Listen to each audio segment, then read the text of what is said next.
gosh, lovelies. It is like the universe is talking to me.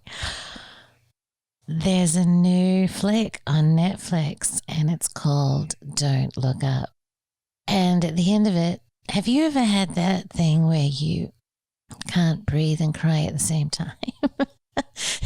It's like the crying comes out, but you can't get the air in kind of thing. They kind of cancel each other out.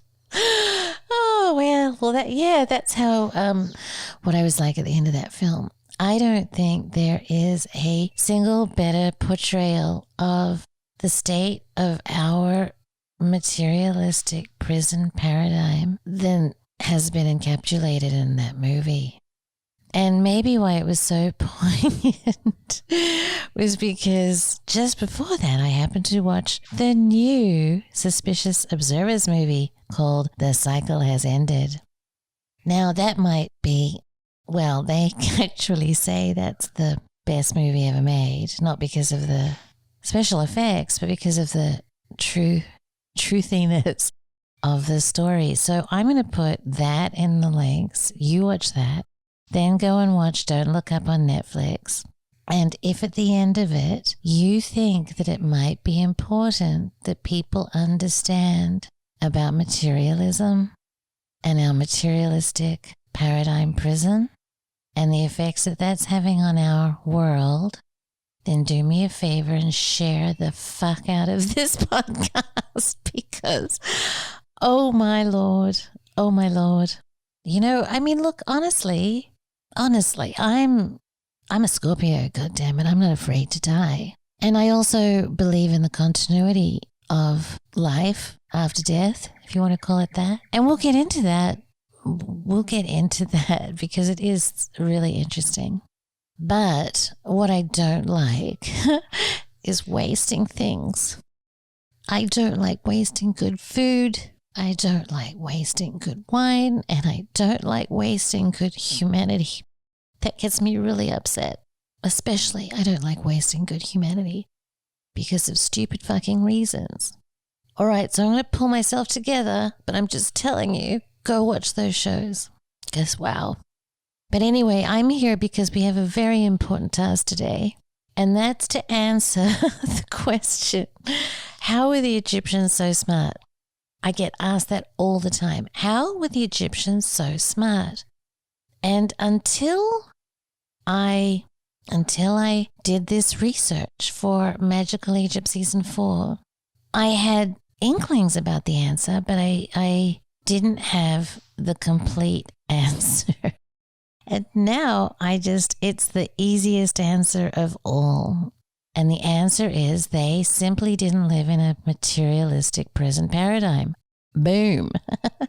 They were allowed to look at, research, explore, and delve into everything on the paper. Now, if this is your first introduction to me, then you probably have no idea what I'm talking about when I say the paper. So go check out podcast number 2 and number 3 as I really get into it. And it makes a lot of sense, I think. But it's part of the answer here. So check out number 2 and number 3. Okay? But getting back to ancient Egypt, again, as Gordon White said, we are the most materialistic culture trying to understand the most spiritual culture on the planet and in all time, right? So we're simply not allowed to look in the places that the ancient Egyptians dwelled within to get the answers to the questions that we can't believe that they had the answers to. That's the bottom line. And I'm going to give a few examples of how they were, in fact, able to do the things that they were. Because there is some science, and I mentioned Ingo Swann, and there's a few other people too, Ledbetter and Annie Besant, that actually were able to derive information from the white page and at least record it in the black dot, right? Get it kind of printed in a book, even though, as Ingo says, it was swept under the carpet. or as Rupert says, it's considered pseudoscience. So let me get into a couple of those examples for you because they're super frigging interesting. Okay, so first, in today's materialistic prison paradigm, the MPP, let's just call it the MPP, yeah? Might be easier. You are not going to find any publicly acknowledged occultist or clairvoyant published in any scientific journal, right? Or print a textbook or win a Nobel Prize, heaven forbid, regardless of their contributions to science. And as we know, this is because of the profound hubris, Brian Greene style hubris, and, acute myopia within the institutions itself, right? And as a result, talented metaphysical pioneers or occult pioneers have not been credited with scientific discoveries and insights that were ahead of their time. So it is possible, well, maybe not for my audience, but in general, it's likely that you've never heard of Annie Besant and Charles Ledbetter unless you're the theosophist. Okay, so why am I bringing these two up? So from 1895 to 1933, these two guys, this team, right, they conducted clairvoyant investigations into all of the then known elements and certain compounds, right, like hydrogen, helium, yada, yada, in order to observe the so-called fundamental building blocks that compose them.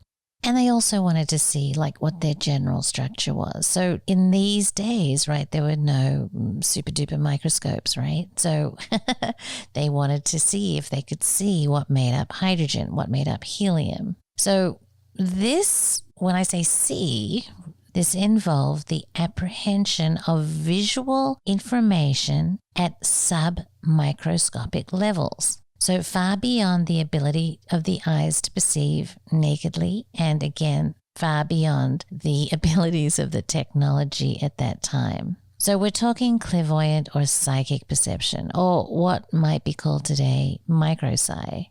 Besant and Ledbetter referred to it as magnifying clairvoyance. Now, their initial work was published in the first edition of a book called Occult Chemistry in 1908. The subtitle was Investigations by Clairvoyant Magnification into the Structure of the Atoms of the Periodic Table and some compounds. So, hydrogen, the first chemical atom selected for analysis and possessing the lowest atomic weight, was found to be composed of 18 smaller entities. Clairvoyantly, it was seen to consist of 6 small bodies contained in an egg-like form. Now, according to the team, it rotated with great rapidity on its own axis, vibrating at the same time, and the internal bodies performed similar gyrations. Quote, "The whole atom spins and quivers and has to be steadied before exact observation is possible," unquote. Right? Pretty cool. Now look, I went into a lot of detail there, but that was so you could see how detailed they could see. And they also drew pictures of what they saw. And here's something that we might not realize, but in 1895, physical atoms were thought to be the basic unit of matter. They were thought to be the smallest thing. And our team, they saw that that was not true. Now, to me, that is just mind-blowing. And what is more so is that their uncanny precision continued right through the entire table of the known elements at the time. So again, they did all of this before technology. All right, now, believe it or not, there was even an earlier clairvoyant ahead of this game, and his name was Emanuel Swedenborg. Now, you have to go get Gary Lockman's book on him because Emanuel is like one mega interesting dude. But anyway, he taught that matter was made up of a series of particles in ascending order of size, each of which was composed of a closed vortex of energy which spiraled at infinite speeds to give the appearance of solidity. And he died in 1771. Let's go back to Besant and Leadbetter. At the end, there were far too many correspondences between what Besant and Leadbetter observed and what is now known scientifically to dismiss their work. The shapes they described, the facts that they observed isotopes before isotopes were even a thing, and a host of other relevant observations. All of these are ideas that were completely unknown to the science of their day. Besant and Leadbetter were obviously capable of perceiving the fundamental nature of matter using occult means. All right, so let's stop there, shall we, for a second and look at the word the occult or occult. Now, probably not for us dot edge dwellers of the dot. Oh, Lord. But for those well inside the dot, right? The word occult gives them the heebie-jeebies, okay? Like conjures up all kinds of craziness. Well, now that we understand the materialistic paradigm prison, we can see that occult means things that are not allowed in the dot and so are hidden from view. Occult is simply the white stuff, right? It's the white paper. So when you hide your hubby's birthday present because you don't want him to know about it, you occult it. Right? See, so much less scary. All right, so I'm going to give one more quick example with my favorite Ingo Swann. But we're going to go into Ingo, as I said, in a lot more depth. But Ingo, if you don't know, was an acclaimed psychic. He was also an artist and an author. And I think he's probably most famous for being a co-creator of the whole concept of remote viewing, which is like the ability to see maps inside your enemy's stronghold without being there type deal, right? Like clairvoyantly seeing them. Well, one day he was doing an experiment with a piece of equipment designed to enhance psychic perception. And this machine was called the copper mirror device. And I will post a link to the book here, as I'm going to butcher this one too, I'm sure. But basically, he sat in this copper box and yada, yada, yada. Oh, and by the way, the instruction for this box was sent by a secret brotherhood. So, yep, nothing to see here, folks, right? Anyway, after a few sessions of sitting in the box, Ingo noticed a thick, dark orange mist forming in the box around him, and that there were waves going through it. His hands and feet got itchy, and then they got really, really tingly. And so he's like, what the hell's going on? And he looked down to see his hand. And he was completely shocked. He was completely shocked because he could see the bones in his hands. You could see them very, very clearly, not like in an X-ray kind of way, but like in a full transparency of his hand. He could see the bones in his hands, right? Now, the story goes on, but let's just say that Ingo fully understood, right, after this experience, how the Chinese could have made maps of acupuncture points, because he was able to see what he called his own physical neural system within his own body. You have to read the book, it's stunning, but also this kind of insight or sight, right, explains how the ancient Egyptians knew so much about like the sperm, as people like to point out, or even more sophisticated than the sperm. And as we point out in season 2, is how they knew so much about the human brain, right? Not only what it looked like, but its functions, okay? If they had the same kind of perception that Annie, Thomas, and Ingo were able to develop, there was no need to cut into the brain to apprehend it. Let's use that word again, apprehend what was going on there, or down at a microscopic level, or by inference up at the macro, right? Once you jump onto the white page, you are allowed to explore all the dimensions of human knowing and understanding where science fears to tread. Can one tap into, the Akashic record? Did the ancient Egyptians talk to the sun? Well, hell, when I was with Rupert, we talked about how the sun was conscious. Ta-da! I mean, crazy, right? Did the ancient Egyptians talk to water? Well, right now today, my girlfriend Veda Austin is talking to water right now. And she has 50 hydroglyphs. That's 50, like not hieroglyphs, but hydroglyphs, like symbol words to show for it.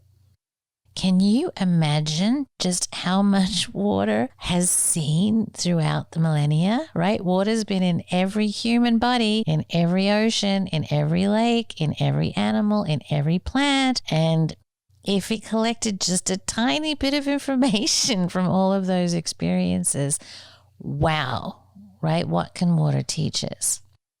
So then, to get back to how were the Egyptians so smart? The easy answer is that they were simply outside the materialistic prison paradigm. The hard part is that we are only scratching the surface of what that actually means. Thanks, Ingo. Thanks, Thomas. Thanks, Annie. Thanks, all of you explorers who are out there doing the white page research. But, we need more, okay? Oh, all right. So go watch those flicks. I'm going to put the links in the bottom. And look, I don't think you're going to bawl your eyes out like I did. I don't know. Maybe you will, right? But really, please share these wee talks if you think that they might help, getting some people out of the prison, right? Jailbreak. We need a jailbreak, kids. So thanks for listening, and more soon.